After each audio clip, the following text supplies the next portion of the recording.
You're not the beard. You're not the system. You're the problem. Hey, James, you're the problem. I would not trade Darius Garland for James Harden. Quit on teams and fold in the playoffs. Listen, James, you ever have that one friend? The one always complaining about their roommates, saying every single one is worse than the last. But they never actually stop to think, if maybe they are the actual problem. Every partnership you have had lately has been a mess. You said the coaching was trash, so they brought in D'Antoni for you. You wanted help, and Dwight came and went. CP3 showed up, and that got old fast. Even your day one brother Russ, they brought him back just to keep you happy. Then you chased a super team in Brooklyn, and bailed after only 1 year. Running back to Morey, the guy who trusts you most, they gave you an MVP and Embiid, but you claimed the team was never truly yours. So once again, you headed out to Los Angeles. But James, if every teammate lets you down, if every organization is never good enough, and every run ends with you walking out, as you board that flight to Cleveland again, that Mavs reporter and his viral rant is starting to look more like the truth. It all comes back to the main point. Is James Harden actually an all-time great? And this whole phrase about you not owing anything, is it just a sarcastic way to cover your tracks? Or is it a cold description of reality? Rewind back to 2012. When Harden was the ultimate sixth man in OKC, he thought he was sacrificing for a dynasty. But over a $6 million gap, with only 60 minutes to decide his life, he was traded to Houston. He took that anger of being discarded and set the league on fire. 3 straight scoring titles in the bag, proving his worth on the offensive end. 2018 Western Conference Finals. He pushed the invincible Warriors to Game 7. After CP3 went down in Game 5, Harden was all alone in that final battle. The team missed 27 straight threes, and they were sent home in heartbreak. That loss pushed him to the edge. If the team can't get it done, he would take on the world solo. 2019, with Chris Paul slowing down and Capella on the shelf, Harden went on an insane run. 30-plus points for 32 straight games, averaging a wild 36 per night, but he still couldn't climb that Warriors mountain. He gave his prime 8 years to Houston. Before he left, the window was closed by an owner ducking the luxury tax, losing Ariza for nothing, the failed trade for Westbrook. Everything was falling apart. Staying just for the sake of loyalty, watching a rebuild from the couch, that would have been the real waste of his talent. So he turned down a max deal for security. He ignored all the hate and the noise, choosing the grind to chase a ring. Real Houston fans actually understood the move. In those 8 years with the Rockets, he made the play of FS every single year.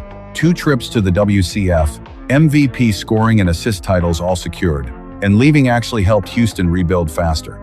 The picks they got back turned into Jalen Green, Amen, and Tari Eason. A group of young elite assets. It was a clean break for both sides. January 2021, Harden lands in Brooklyn.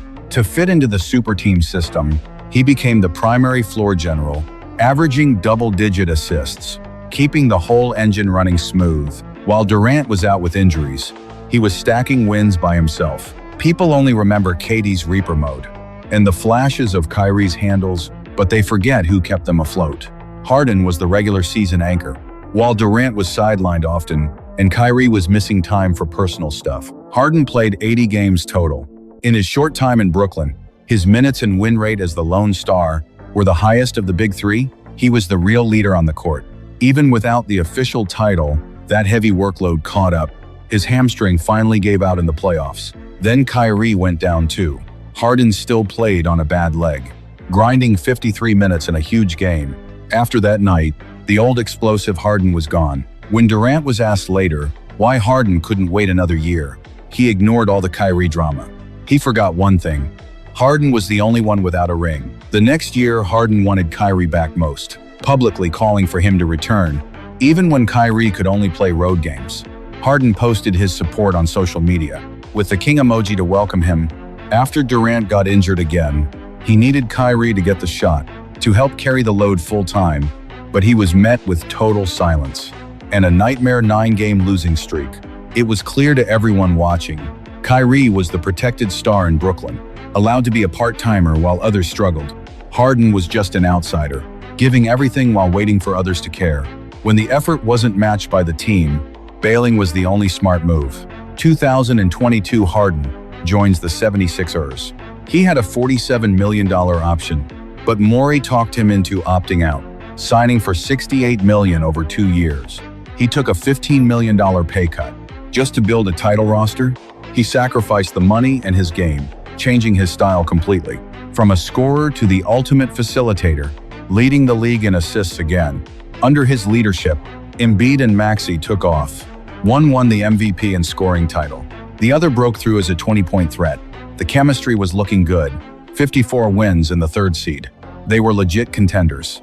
But while Harden was all in on ING, the front office was dumping key players just to duck the tax and save cash. That cheap move cost them everything. 2023 playoffs. Embiid hurts his knee in the first round, missing the start of the Celtics series, and looked terrible when he came back. If Harden didn't save them twice solo, the Sixers would have been swept. When the season was over, the extension was the big question. Morey had promised him a big deal to pay him back for the cut, but he completely lied to him. Management ghosted the star. The irony is just painful. They nickel and dimed Harden, but gave Paul George $200 million later. The contrast shows what they thought of him. Lied to by the front office, dealing with injuries to teammates, sacrificing it all for nothing. Anyone would have left that mess. Now with the Clippers, the bad luck streak continues. Either the injury bug hits, or internal drama blows up, or some other random disaster happens. This cycle won't stop, making a happy ending impossible. That first-round exit was proof. The core roster is falling apart. 35-year-old Harden played 79 games, carrying the whole team on his back, while Kawhi sat out half the season. If the Clippers had any hope for a ring, it was all thanks to Harden. Without him, they are nothing. But this season, the injury plague is everywhere. Kawhi is in and out as always. Zubac and the vets are cooked. Beal is out for the whole year. And Jones just got hurt too. It's like a curse that never ends. Early in the season, the Clippers were bottom of the league. In a spot like that, I would feel completely defeated. But James stood up again. If 30 points didn't win, he got 40. If 40 failed, he went for 50. Right now, he's putting up 26 points and 8 assists, shooting a crazy 60%. These are his best numbers. Since his Houston days, only Joker, Luka, and Cunningham are doing what he's doing this year. 36 years old, playing huge minutes, top 7 in the league for workload, defying father time in a major way. If you think every star stays elite forever, like Bron or Steph, you are mistaken. Look at other legends at 36.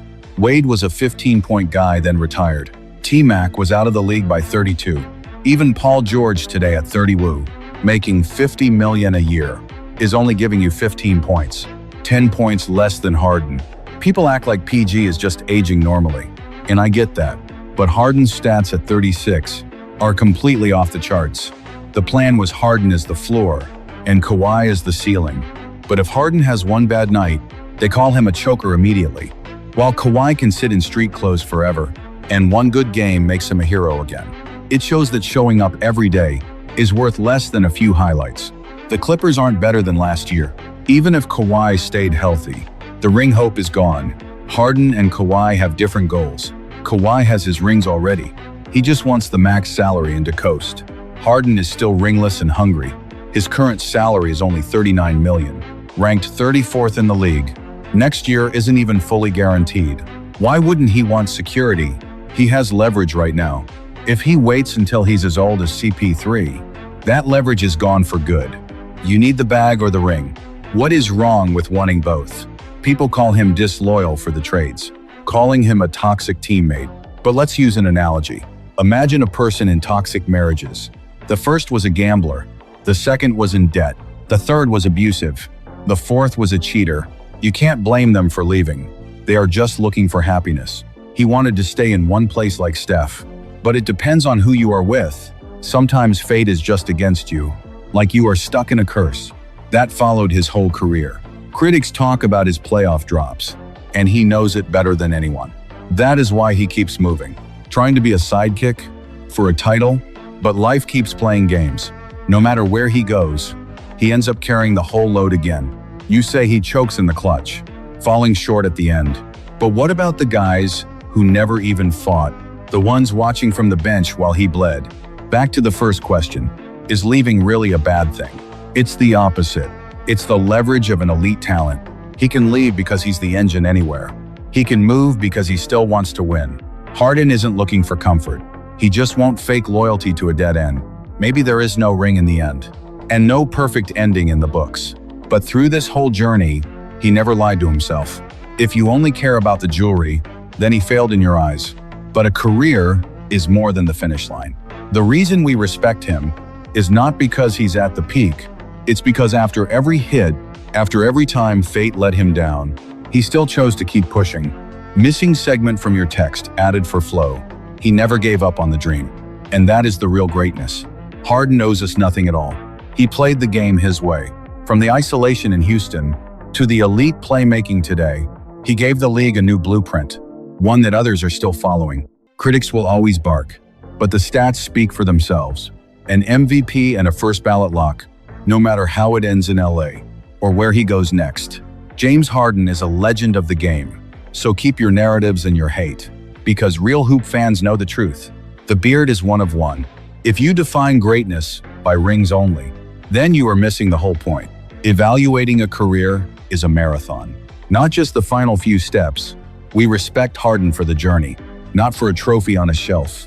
Because after the setbacks, he is still here standing tall. After being done dirty by fate time and again, he still chooses to keep it pushing.